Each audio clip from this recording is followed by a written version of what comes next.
This episode of Now This Is Lit is brought to you by Audible. Check the link in the description to get your first Star Wars audiobook free. Everyone loves free things. Click that link. Do it. This show is also brought to you by our patrons.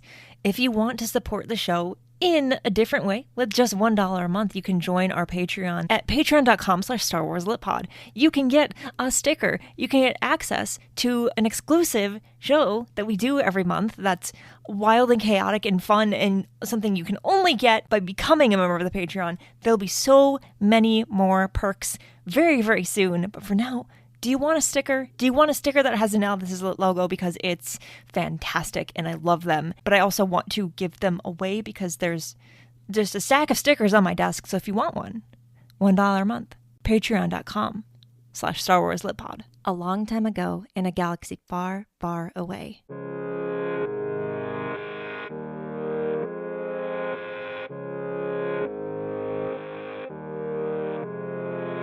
Podcasting. That is what we're doing.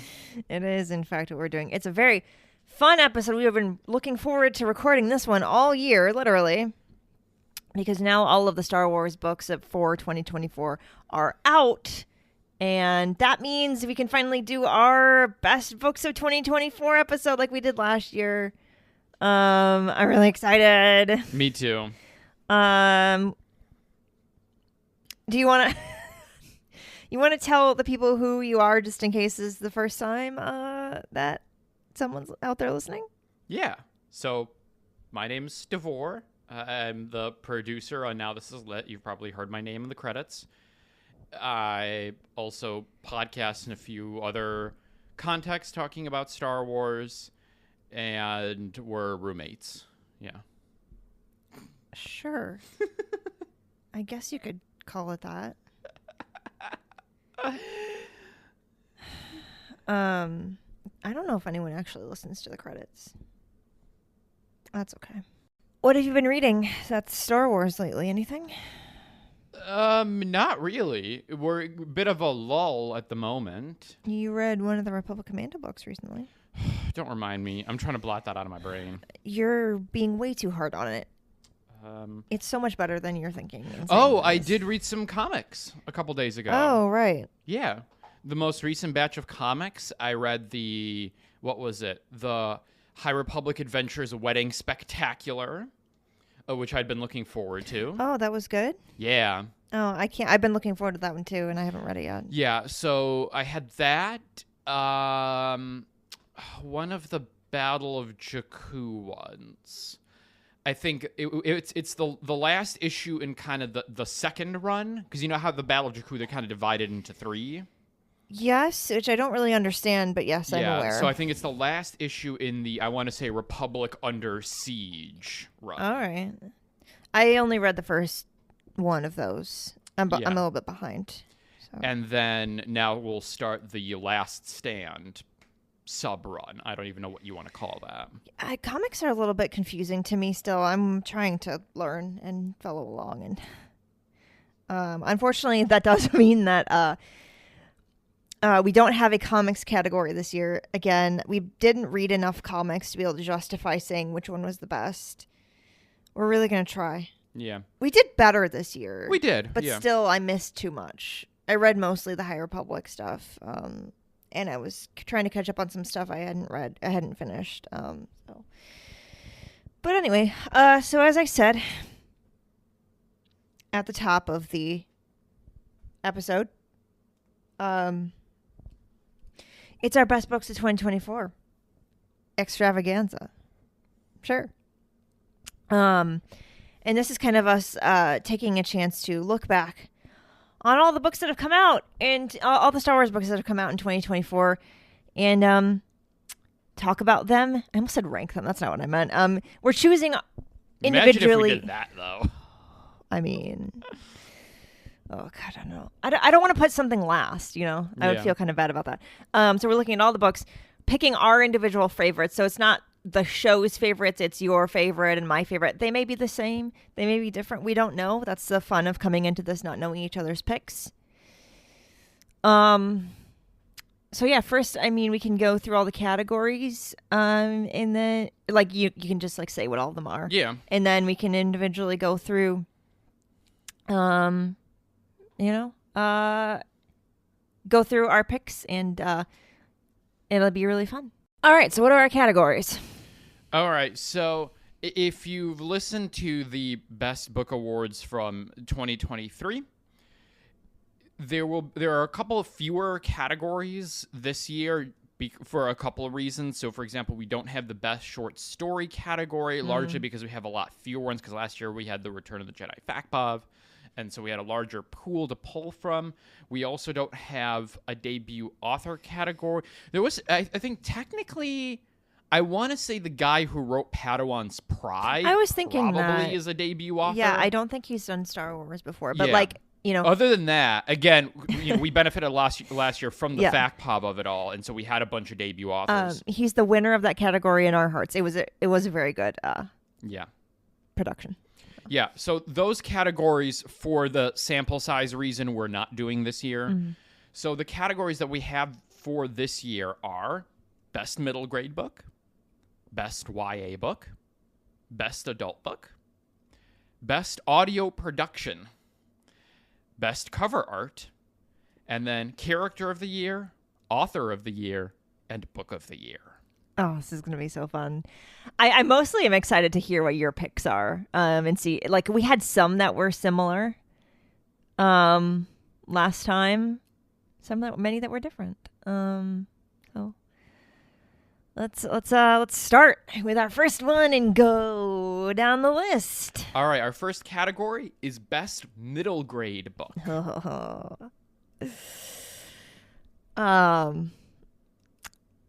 I'm going to try to, I don't know what your answer might be for this one. How did we do this last time? Did we just say them? We may have gone like one and the other and then reversed. I don't remember. It's been a while. Either. Oh, our third co-host has decided she no longer wants to participate. That's fine. She thinks Legends is better than all the canon books that came out this year, so she doesn't have any picks. Yeah, she's a Toxic Legends fan. That's a deep cut if you're just listening to this show for the first time. Anyway, Escape from Valo is my pick for Best Middle Grade Book of 2024. Right. That's by Alyssa Wong and Daniel Jose Older. This was the first Star Wars book that came out in 2024. It delighted me. It was a little bit sad and terrifying, but also gave me good feelings. And that duo of writers together, because they're also friends in real life, just worked so well. I love when these writers team up and do a joint project, and this one was just especially really, really good to me. All right, yeah. Cool. My pick for Best Middle Grade Book of the Year goes to Beware the Nameless by Zoraida Cordova. Also a really good one. Yes. I like this one. I mean, it kind of picks up the ball from Escape from Valo. Yeah. You know, and we see a lot of those returning characters. You know, we get your Keldo, we get your Tep Tep. We also get Churro the Hutt. Oh, Churro the Hutt. Who is just delightful. And yeah, it's just a story that I really enjoy. Like, I think it's a fun story. I mean, like, as with a lot of middle grade Star Wars books, there's a lot in terms of, like, you know, finding yourself and who are you and, like, you know, what's your path and, you know, what's your role? Like, particularly a lot of Churro's story kind of goes around that because he's sort of not the typical Hutt. And so he's trying to figure out, like, what's he going to be? What kind of life does he want to live? And so on. Yeah. And yeah, I think it's just, it's a good, fun adventure story also. It's really good. And it was really good to have Zoraida back to do another story. Yeah, Zoraida does not miss. No, she really doesn't. Yeah. Got A Crash of Fate. We got Convergence. Yeah, we do. And then we got Beware the Nameless. All winners. Yeah. In my heart. What's our next category? Our next category is Best YA Star Wars Book of the Year. Oh, man. Should I go first? Yes. All right. This one was easy. It's Tears of the Nameless by George Mann. That was also my pick. I think this book is. I talked about it on Clashing Sabers when we were doing our like favorite things for 2024. I think this book is extraordinary. It is. It's so to talk about another High Republic author who's just batting 1,000. George Mann is really high up there in terms of my favorite High Republic authors. I think Tessa still edges him. I love my girl Tessa, but George Mann is just so good. I think this is his best High Republic book so far. I would put this above Eye of Darkness in terms of like my personal favorites of his. I think this book is so good. I think it does a lot of like lore expansion. I think it does a lot of setup for the final act of the High Republic. It does something that I'd actually really been waiting on in Phase 3, and I felt that we really hadn't gotten up to this point, which is when we've looked at really kind of the story post Starlight. Yeah. And I mean, even you could say this deeper into Phase 1, is that when we looked at the Jedi's conflict with the Nile and, their struggle to defeat the Nile, it has largely, I would argue, up to really Tears of the Nameless, I think it has largely been presented as a technical problem. It's like, how do we get through the storm wall? The Nameless, how do they work? Where are they from? And then, the Blight, where does that come from and stuff? And obviously, there's a fair amount of that in Tears of the Nameless. Yeah. That is a lot of that investigating, trying to figure this out. But I think the book also, the thing that I've wanted and the thing that Tears of the Nameless really gave me was sort of the exploration of what is this conflict doing to the Jedi as sort of an institution. Right. And there's a lot of wrangling with that in this book through Reith and through some of the other characters, particularly like the reintroduction of Comac, of like the ends that they have to go through to try and beat this threat. Is it changing the Jedi in this unsavory way? Exactly. And that's what I've been waiting for from the High Republic, and this book finally gave it to me. And then there's just a lot of, like, it is almost like Jedi Fallen Order, but in the High Republic. There's a lot of like, let's go to these ruins and like read these relics and like find these scrolls and stuff. There, like a lot of the stuff with the Ptolemites feels like when you're on Zepho. It Fallen really Order. does. I had that feeling too. Yeah, so it's fantastic. I was a little bit concerned when they introduced the Blight at first, because Me too. I was kind of like, why this late in the game are you introducing yet another threat that the Jedi don't know how to defeat? It turns out it's all connected. Yeah. And I figured it would eventually get to that. But at first I was like, it's Act 3. Like, what are we doing introducing a new thing? But like you said, it's kind of adding to this element of like, okay, all of these things that are happening, how are the Jedi responding to it? And how does that connect to what we've all been waiting for this whole time, which is how are the Jedi coming out of all of this changed to the point where they eventually get to where we see them in, the Acolyte, the Phantom Menace, all of that. And we're finally getting there. And this book really pushed that forward. This book, I think I said this in my review or something to the effect of like, it really moved the story forward in the exact way that it needed to. Yes. Not that the High Republic has felt slow or that they've been dragging it out, but I think we jumped forward enough where like it gave the series the momentum I think it needed at this point to carry through to the end. And we're almost there. But for a YA book to do that, fantastic. Yeah. I think we actually also talked about this when we were talking about Tears on Clashing Sabers. Is one thing to the High Republic has been like, that you've seen, I think, is an escalation of the importance of the YA books. Yes. Because if you look at like for example, in Phase 1, you've got, what was it, Into the Dark. You have, the High Republic titles are so hard. Out of the Shadows. Yes. Yeah, so you've got like those where like important stuff happens, but you do really feel that they are, secondary relative to like the main plot is the adult books in Phase 1. Right, it's Light, it's Rising Storm, it's Fallen Star. These names are so hard. Yeah, they are. So there's that, and then in Phase 2, Phase 2 really elevates the YA. Like all the Marta stuff is YA.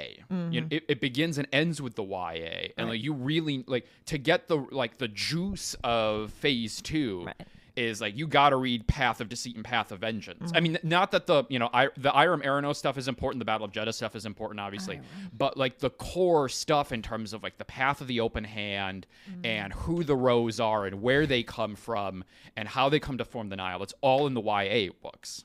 That work is being done. And then similarly, now we get to Phase 3, we get something like Tears. And Tears is doing this a lot of, again, we'll keep it like light-ish on spoilers for anybody who maybe listens and has not read Tears. But it does, again, we don't totally know what the end game is going to be in terms of the final wave of the books. But I think that book did a lot to get to see like, okay, where we are it's like you're in the stage of building the puzzle where you're like, okay, I see what this is going to be. Right. Like you're starting to see you don't have everything, but you are starting to see the outlines of what the end game is going to look like. Right. I think something really, we'll move on from this, I promise. I think something really interesting about the YA books of Phase 1 versus the YA books of Phase 3 is that you're getting back to those same characters. It's so much more important now, or their stories are so much more important. But like you kind of had to have like Out of the Shadows to get Tears of the Nameless. Yes, and like all that, you know, like it all kind of connects now. I think that's interesting. All right, we can move on to the next one. All right, our next category is Best Adult Book. All right, so it's back to you.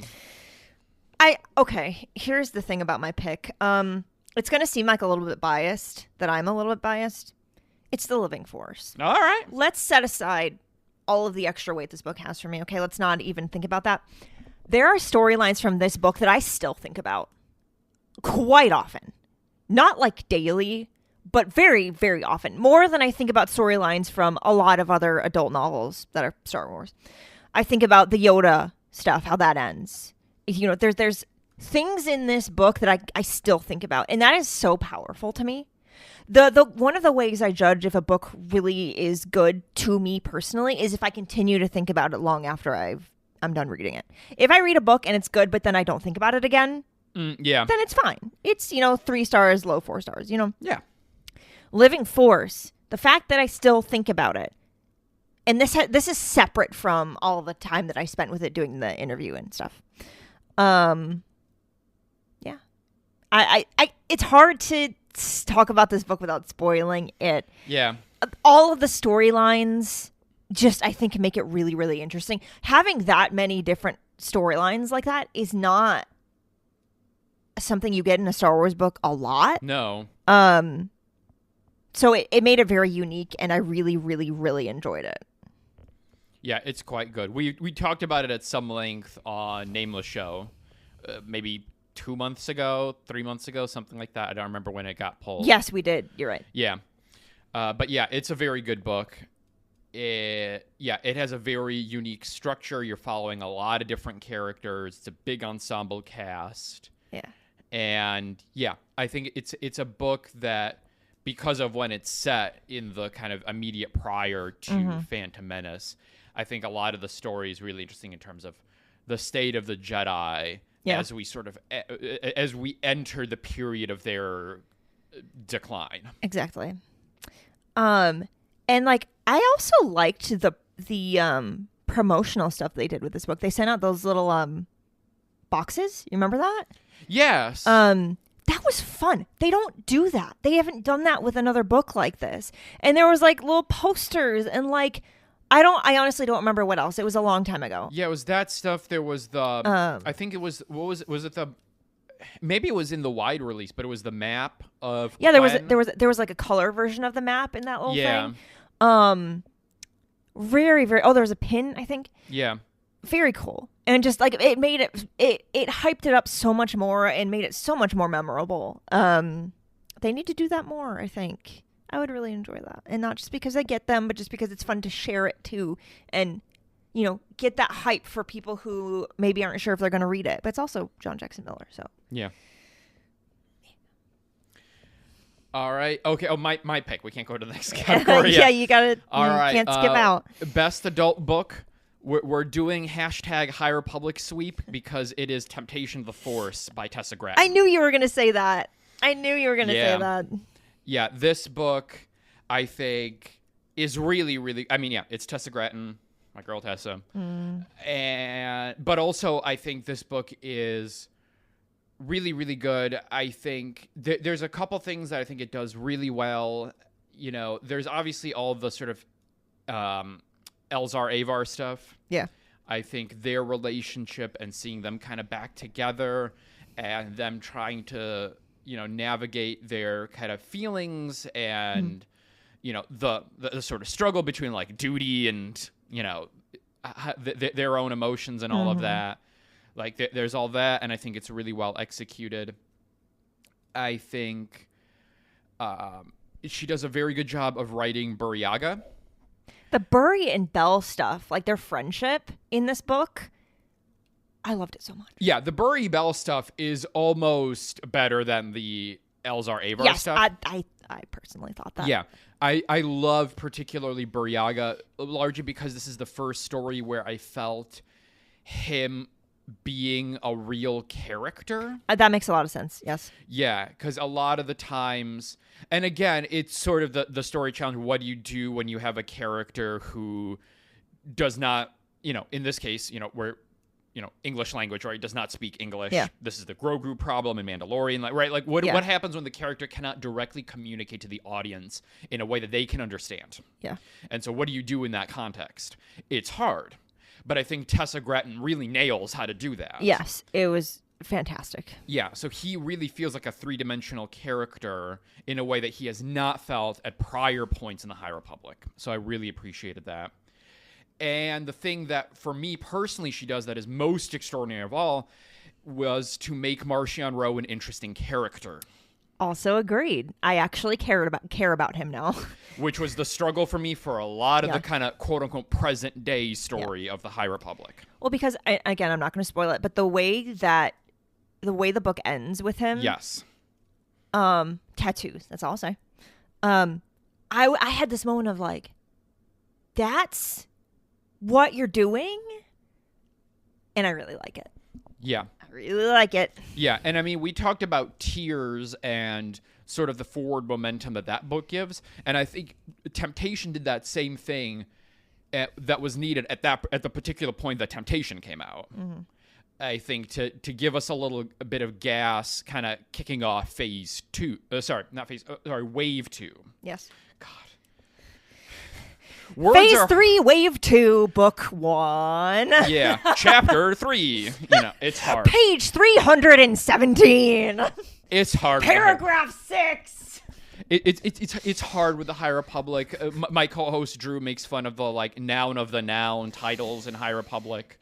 It's really hard. It's giving 2010s YA titles. Sorry, I mean it just. Yeah. Well, the 20 is like the blank of blank and blank, Yeah. But they haven't quite got to that territory, but they're like dancing around the rim. Getting there. So yeah. Temptation of the Force. It's very good. That's the thing about these awards. All these books are so good. Yes. We're just picking the best of the best. Yeah. Yeah, the cream of the crop. What really rises to the surface. Yes. What's next? All right, the next category that we have is Best Audio Production. So we phrase it this way because, we have the audio books of all the different books that came out. But then also this year we have had Tempest Breaker, the audio drama. And then we've also had the Audible originals. We've had Padawan's Pride and Seeds of Starlight. Yeah. So we kind of meshed it all into audio production to be able to include all of that because there's only one audio drama. There's only 2 Audible originals, and then there's all the audiobooks. So it's exactly. Yeah, because you could have audio books, which I think we had last year, but then it's like Tempest Breaker isn't strictly speaking that. The Audible originals aren't strictly speaking audio books. Yeah. So we have this kind of umbrella category so that nobody is left out. Yes. So then it goes to me. Yeah. All right, so my pick for the best audio production of the year is going to go to Tempest Breaker. Same. By Kevin Scott. So, as I think I probably talked about on this show, but probably in the past, I have mentioned it at least once, it probably has come up, is that I went into this as a Tempest runner, not enjoyer. Yeah, you didn't really I didn't vibe with like it. Tempest runner. Yeah. It still is, if I did actually have to do some kind of crazy rank of all the High Republic stuff, like all the big High Republic, not like comic issues, Tempest runner would still be at the bottom. Yeah. It's not a story I particularly enjoy. So I went into this with kind of measured expectations. When they announced it, I was like, well, I'll listen to it because it's Star Wars, it's High Republic, but I'm not like excited about it, you know? Right. So I kind of went in terms of the middle, in terms of, you know, what I was expecting to get out of this. And it really exceeded my expectations in that. It was so good. I think the story is really good. It helps, but is not necessary to have read the mainline comic. Agreed. I did, which I hadn't the last time, and it was so much easier to follow the story and know who the characters were. Maybe that was my struggle with Runner. It's possible. I think it might have been because, like, I remember even for me, I thought Tempest Runner was like fine, but I hadn't read the comics, so I knew who the characters were, but it was also a little bit like I didn't also know who they were, so I was like, oh, this is hard to follow because you're only getting the dialogue, right? It's an audio drama. There's not like a narration, you know, like you would get with an audio book. So, but this one, I think for me, having read the comics helped a lot because it kind of like, sort of summarizes the storyline from the comic if you hadn't read it, but it helps. It helps to have read it. You don't have to have read it, but I think you're going to enjoy it a lot more if you have. Yeah. So, yeah, I ended up really enjoying it a lot more. I felt more invested in the story and in the characters. I thought as an audio production, I found it superior to Tempest Runner because one of the challenges, I mean, a lot of people have said this, the challenge about Tempest Runner is the back and forth time jumps. Yeah. And following along with that. Tempest Breaker has the same structure, but I think it is executed much better. Yeah. It's made more clear in the like dialogue itself, and then they do a little noise every time they go from past to present, and it really actually helps a lot.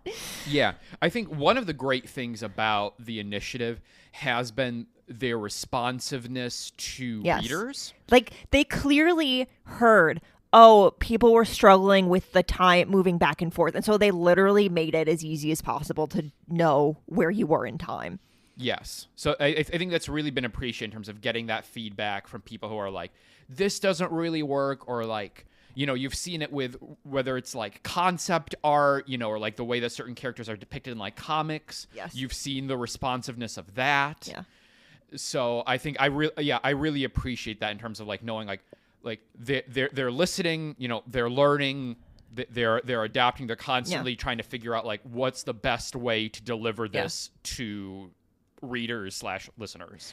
Because I think what a lot of us forget sometimes is the High Republic is highly experimental. Yes. They are trying a lot of new things. And so when something doesn't quite work, I think they're actively trying as they go to adapt and, you know, try new things and try things a little bit differently. And it's working. That's amazing to me. We don't have to keep... We're going to talk a lot about the High Republic as a whole when we do our whole, like, High Republic wrap-up special thing that we're doing in 2025. That's not a spoiler. I know we're going to do it. It's going to be really fun. But that's just one of the things I think that's especially apparent with the audio dramas is from audio drama to audio drama, it's gotten significantly better. Yes. Yeah. All right, another consensus pick here. All right, so now we get to best cover art. Mm-hmm. So now it's back to you. It is. I was torn between two. Okay. There were two covers from this year that were really, really good, and I went back and forth. I had them side by side, and I was looking at them. Ultimately, I chose the Glass Abyss. All right. I like the colors. I like the way it's presented. It's a little bit shiny. Yeah. On the book. And then just the imagery itself. I really, really, really like it. whatever you might feel about the book, I loved it personally. That's just my personal opinion. Apparently, a lot of people don't agree with me. But the cover art slaps. Okay? It just does. It does, yeah. I love looking at it. Like, I'll put a photo of it on Instagram anytime I can get away with it because it's just so good. And I like purple. Purple is one of my favorite colors. It is. So yeah, not surprised at all in that respect that the most purple book for you. They don't have a lot of purple Star Wars books, okay? No, they don't. We finally have all the colors of the rainbow in the sprayed edges now, I think. So. Yeah, that is a very lovely cover. I like that one. I think I know which one you're going to pick. You do? I think so. All right. So my pick for best cover art goes to the New York Comic Con exclusive version of The Glass Abyss. Oh, come on. That's allowed, but yeah. Come on.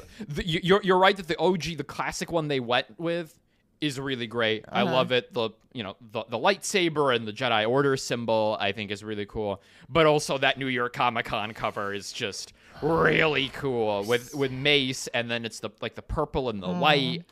It's like abstract and kind of like it's so awesome. I still got to get one of those. Yeah, you do. Do I know someone who has those? I would like one. I thought you were gonna choose Tears of the Nameless, which was the one I was toying with stuck. Tears. I was stuck between that one and this one. Yeah, Tears was like the bubble pick. It was like the next one would have been Tears. It's definitely the runner up for me. Yeah, same. Fantastic. Apologies, I did not look up the names of the artists before we did this, but I will when we do the social posts or if I do a newsletter post to go along with this, I will include the artists because you did a really, really good job. You really did. Yeah. All right, so now we're on to our of the year picks. Oh, not already. I know. I feel like we have fewer categories. We do. We do. All right, so starting with the character of the year. So now it's back to me. It is back to you. All right, so there's a few I think worthy picks. There are. Yeah. For mine, it is Reith Silas. Ooh, that's a really good one. I think. Again, we're going to go back to Tears of the Nameless, and the things that book does that I really loved is it really elevates Reith to one of the central characters in the High Republic. And I was waiting for that to happen. I mean, he has obviously been there since we first get him in Into the Dark. Yep. Yes. Yeah. So we're introduced to him in the Phase 1 YA, and he's always been a part of that story. Of the larger High Republic story, but I think he's always kind of stayed within sort of the YA lane in terms of, again, like significance and stuff. Like the stories obviously all kind of overlap, but then they also kind of have their own lanes in terms of genre. Right. Like comics versus the middle grade versus the YA versus the adult. But I think, and it's not just Tears that does this, because he's also, there's the Echoes of Fear, like he's showing up in the comics also. But I think Tears really, from the book standpoint, really elevates him in terms of like, because he's given this role of trying to crack the mystery of the Nameless and the Blight and how they're related. And so we get his investigation, again, in two forms. It's here in the book, and then it's also happening in the comics. Simultaneously, Phase 3, the timeline of Phase 3 is much harder to figure out than the other two. We've talked about this. We have, yeah. It's harder to figure out where things kind of fall into place. But that's a sidebar conversation. I think the journey that he goes on in terms of trying to figure out where the Nameless come from, where the Blight comes from, how do we counteract them, etc. By the time you get to the end of this book, he is a key player. He's still obviously, a knight. Yeah. But he is like, he is pretty much at the Elzar Avar tier of like, you need this guy to win. Yes, exactly. I love it. He's up there with them now. And so for that jump that he really takes in this phase in this year, I put him as the character of the year. Fantastic. I was going to pick him. But then I thought of another character who I really, really loved this year that we didn't get enough of, that I think we really need to get more of. And that's Churro. Churro's good. Churro is quickly became a fan favorite before the book had even come out. Yeah, it was that concept art dropped. This character, everything about him is perfect. He's not perfect. Yeah. but that's the point. Mm-hmm. And there's not a lot I can say about him because, again, I don't want to spoil that book because it's very good. And we talked about him a little bit earlier in the episode, I think. But so good. So like so many things I like about a Star Wars character.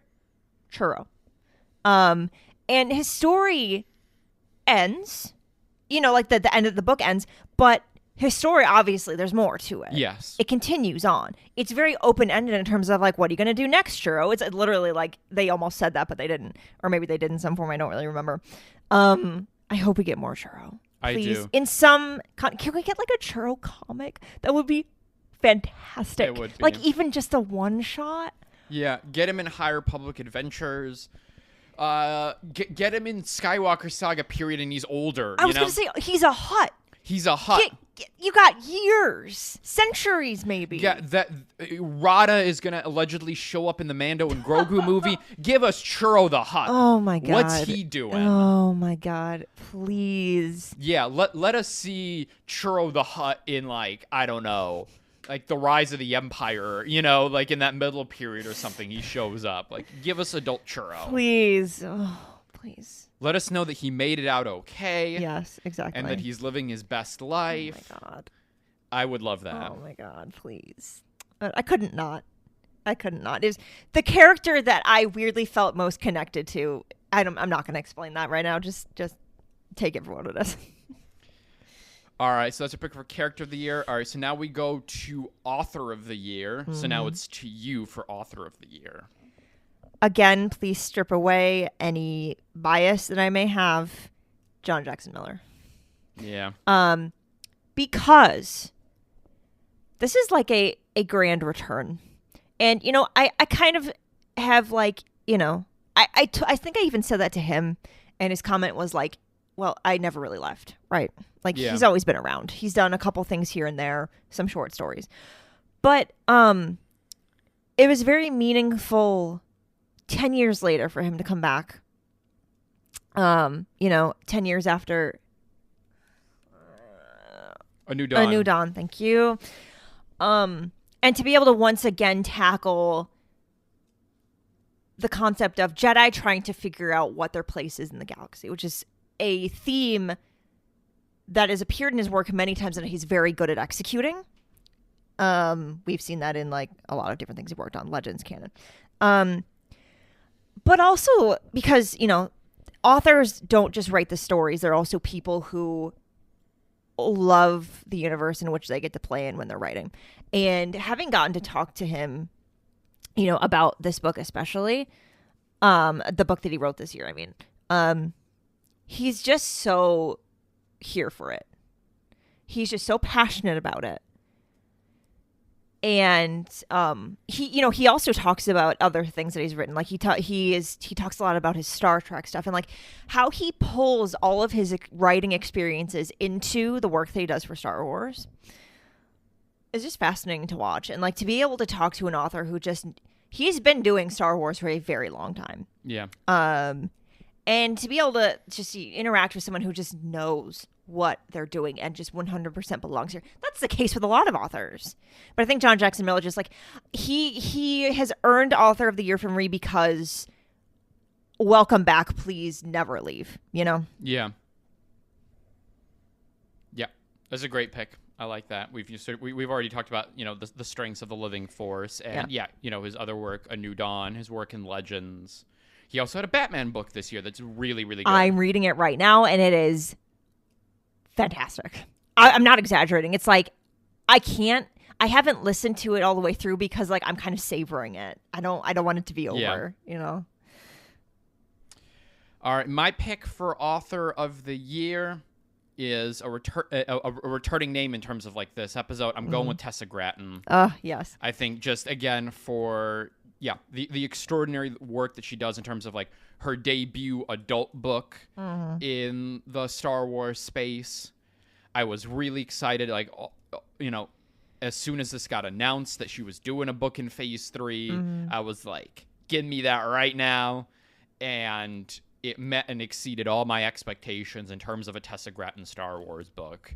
And I mean, she also did this year. I can't the names. What's the other? Defy the Storm. Defy the Storm With Justina Ireland. With Justina Ireland. So she has 2 titles to her name for this year. Yeah, that's why I had Tessa on the show twice this year. Yeah, so I'm giving it to Tessa Gratton. Did Tessa win our Author of the Year last year? I think I gave it to her. I think I did. I feel like we both did. Yeah. Maybe. I must have for A Closed Fist Has No Claws. I must have given her Author of the Year. Yeah, I think so. No, I did not, because I gave it to Delilah. Okay. Well, much deserved. Yes, you still deserve this, Tessa. Sorry for not. Delilah did a great job last year. Yeah. My runner-up, honestly, like again for a lot of the reasons that I picked JJM, like fantastic to talk to every time. Clearly knows their Star Wars, knows their storytelling. Is here for the ride. Yeah, agreed. All right, now we get to the big one, Book of the Year. Mm-hmm. And so it's my turn to talk about the Book of the Year, my pick for Book of the Year. Yep. My pick for Book of the Year, there's been a lot of good books this year in terms of Star Wars. You know, we've talked about them. It's been a great year for Star Wars books. There's one we haven't talked about yet that for me is just head and shoulders above. I read it, and it was a revelation when I read it, and I could not have read it. I wanted to read it even faster than I was reading it, and I was reading it pretty fast for actually reading a physical book, which I don't do very often because I'm very slow at that. But I was not slow at reading The Rise and Fall of the Galactic Empire by Chris Kempshall. This is Book of the Year, hands down. Also my pick. This book is extraordinary. This is like one of the things that I say this a lot. Star Wars is best when it is doing the boundary pushing stuff, when it is at the frontier and pushing out that frontier. Yes. I mean, you can get a lot of great stuff happening in sort of like the middle and the settled areas. But it's the folks who go out beyond. And actually, to go back briefly to Author of the Year, my runner-up Author of the Year pick was Stephen Barnes. Because even though Glass Abyss, was not Book of the Year pick or, what have you, I think the stuff he does in terms of, like, giving us a very unique environment on Metagos and telling a different kind of Star Wars story, like, we need that. Like, we need those people who are going to be, like, at the edges, like in the jungle, like cutting, like blazing those trails for other people to follow. And Chris Kempshall does this in Rise and Fall of the Galactic Empire in really taking Star Wars and taking the notion of Star Wars as a historical entity seriously, and then producing a work that looks at Star Wars through that vein, looks at Star Wars synthetically, right? Taking all of these disparate stories across all of these different media and weaving a coherent narrative out of them, which is harder than it seems, because there's a lot of times where you're trying to fit together what's happening in the movies and the TV shows and the books and the comics, and it mostly fits, and then sometimes it doesn't. Looking at you, Battle of Jakku comics, you make some choices that are interesting. And he does it so masterfully and tells just this phenomenal narrative of the rise and fall of the Galactic Empire. If you have not read this book, go find this book and read it. Within a few pages, you will be hooked. That's all it took for me. I literally can't say anything more than that because I do not want to spoil it. If you noticed in my interview with him that we were kind of like dancing around what this actually is, there's a reason for that. The other thing that really stood out to me about this book is not only is it a very effective, history within Star Wars, he also, because he's a historian in the real world, he's also able to somehow also at the same time manage to offer commentary on current events. He talks about genocide. Yeah. And if you pay attention to current events, it's like the way that he does this, like he's not talking about that, but he is also talking about that. And I think to be able to do that so effectively in a Star Wars book and actually force you to think about important things that are actually happening in the context of Star Wars and outside of it. Chris Kempshall knows what he's doing. Yes, he does. So that's why it's Book of the Year. This is why I asked you right before we recorded if we should do a reference book category, because I was like, is it weird that Book of the Year, because I knew Book of the Year for both of us is going to be a reference book that we don't have a category for. Yeah. We didn't read enough reference books to be able to justify. Yeah, much it. like comics, we just didn't have a good sample size. We're trying our best. in our in our reading resolutions episode coming up, you may hear a little bit more about why this year turned out the way that it did. We are trying our best. This book deserved Book of the Year. It deserves more than that. If there was a category above this somehow, is this going to be like the book of like the 2020s? Because honestly, I think there is a very strong case in terms of like thus far. If you look at Star Wars books of the 2020s, I think it's it in Light of the Jedi. I really believe that. I really believe that. Yeah. I think this book is extraordinary. It is. I'm going to say this on air. I think this book, being our pick for Book of the Year, will be a very good reason to have him back on and you doing that episode and talking to him about it. So we're going to do that in the new year, not now because we're revving up for the holidays and we're not doing work right now, except for this. Exactly. But I think that'll be a very good conversation. So. No, it's over. It is. Oh, I literally looked forward to this since we did the last one. Me too.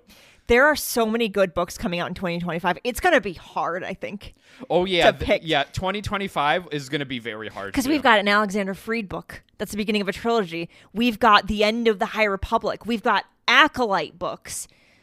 We've got things that haven't even been announced yet. Yes. Because we only know through July. Yep. So there's the whole back half of the year. It's like, what's sitting in the back that we don't know about that could be like, the 10 out of 10, like, crazy Star Wars book that everyone falls in love with, It's going to be great. So yeah. I think our best books of 2025 is going to be the hardest one we've done yet, especially because we got to add more categories.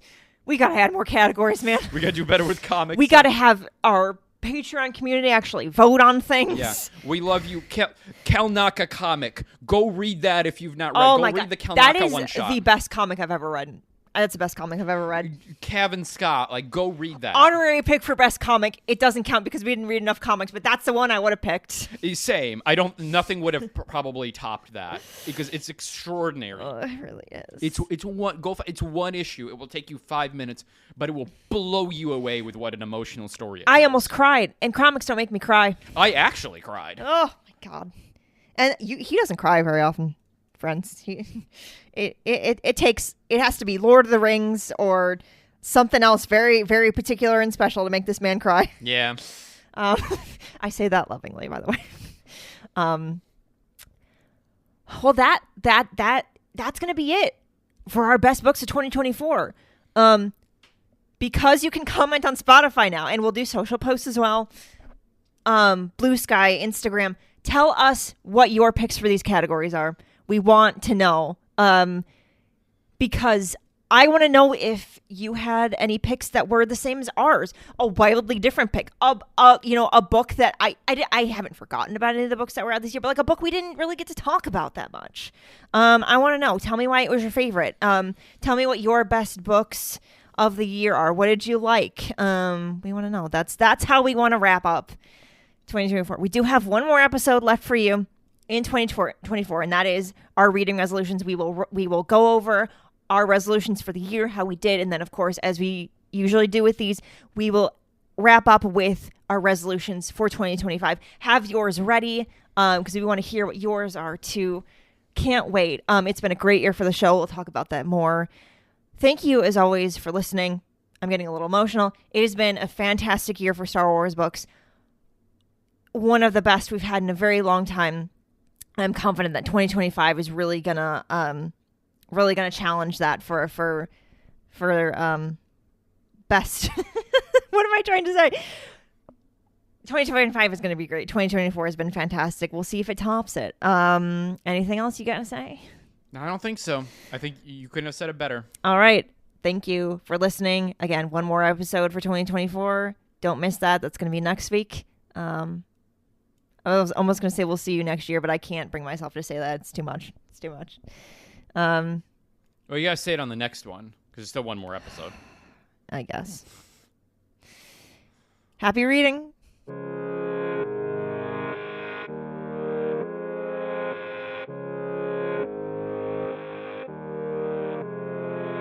Now This Is Lit is part of the Faraway Fandom Network. It is produced by Davor and written, hosted, and edited by me.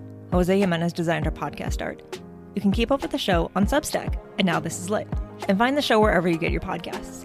There are so many ways you can support the show, and all of those ways are linked in the show description. The newest way is to become a member of our Patreon. For $1 a month, you can get access to an exclusive show and a sticker. And if we get 500 people to support the Patreon per month, I can hire an editor. That would be great for me, and maybe for you too. So if you'd like to support the show with just $1 a month, you can do it that way. Or you can just keep listening and sharing the episodes. That is also helpful, and I appreciate it. For more book reviews and Star Wars Book Celebration, follow Star Wars Book Reviews on Instagram and TikTok.